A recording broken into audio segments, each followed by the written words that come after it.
Biden to attend Dignified transfer in Delaware, honoring 3 Americans killed in Jordan attack Dover, Del. For an American president, it is the gravest of responsibilities, witnessing the country's war dead return home for what the military calls a dignified transfer.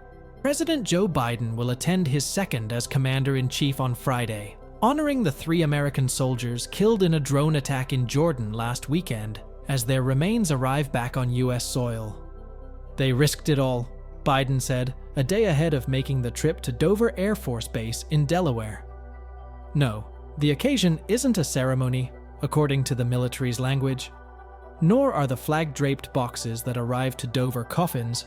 They are transfer cases loaded onto trucks for processing at the base mortuary, the largest in the country.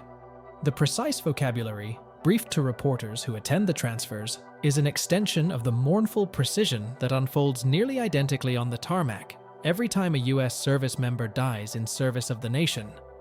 Dictated by ritual, dignity, and utmost attention to the needs and wishes of grieving families, the transfers are a searing reminder for a president of his decisions and the weight of the job.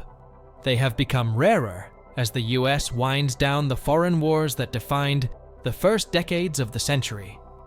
Biden will witness the transfer Friday of Sergeant William Rivers, 46, and 2 Army specialists who were posthumously promoted to the rank of sergeant, Kennedy Sanders, 24, and Breonna Moffett, 23. All are from Georgia.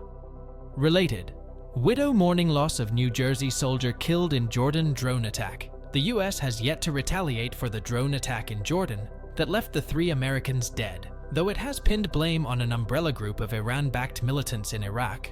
A multi-phase counterstrike is expected soon, officials have said. On Friday, however, Biden's attention will be on the Americans lost and the families they left behind.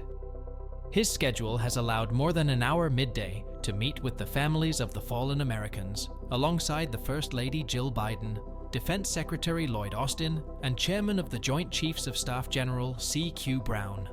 In the past, those meetings have occurred inside a quiet room at Dover Air Force Base, where families can share memories of their loved ones, or, as has sometimes been the case, exchanged tense words with the president in private.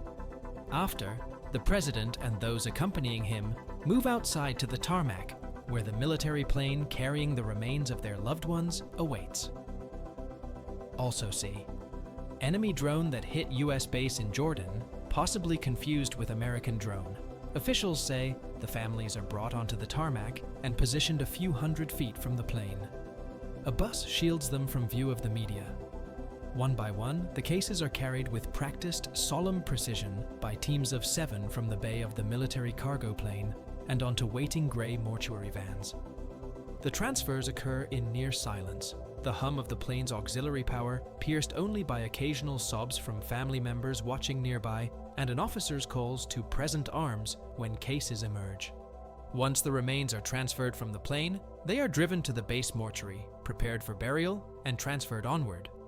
Presidents don't always attend the ritual, and media was only allowed to document them beginning in 2009. Having at least some of these transfers publicly documented, I felt, gave our country a clearer means to reckon with the costs of war, the pain of each loss, former President Barack Obama wrote in his memoir. Aides to presidents who,